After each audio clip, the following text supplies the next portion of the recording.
Honey, No, don't look, you idiot, it's bad luck. Babe, we're gonna die. You're aware of that, right?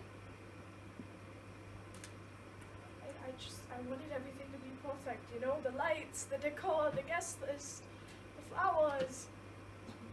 I was ready for anything, just not literal doomsday.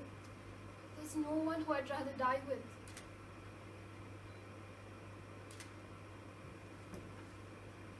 Don't be so bloody morbid! Don't be so bloody naive!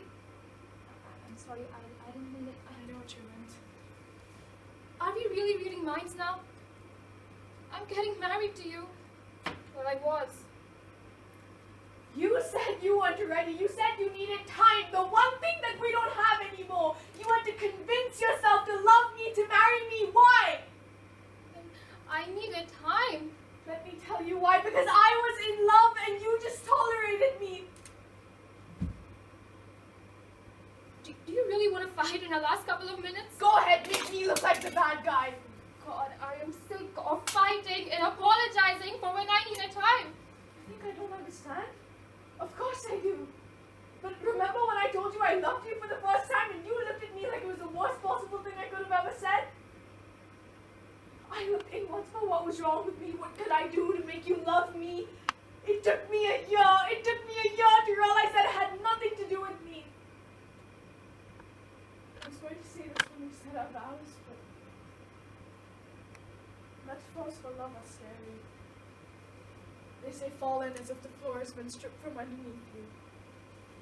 Falling in love with you has felt nothing like that. Falling in love with you felt empowering. It felt like being lifted up.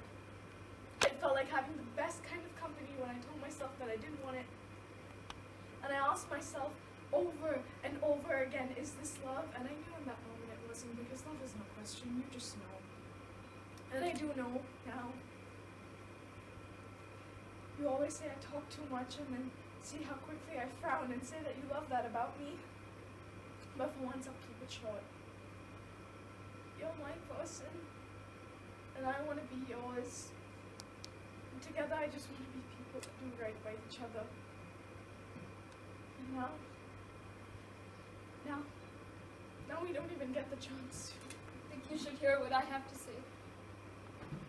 I've always been that sort of person who considers every choice carefully. But nothing has ever made me feel as secure as I feel about you. You are the anchor to all those racing thoughts in my head. But you know how difficult it is for me to express my feelings? And it would take an eternity for me to fully explain how much you mean to me. Which you don't have. But I'll try. I like how you laugh at every silly joke of mine. Or pat every cat that you see on our evening walks. Your messy hair when you wake up in the morning. Or even your silly endless talks. I have loved you. At your best and at your worst. And even if the whole world comes crashing down, now quite literally, I would never ask for anyone else except you. First and last,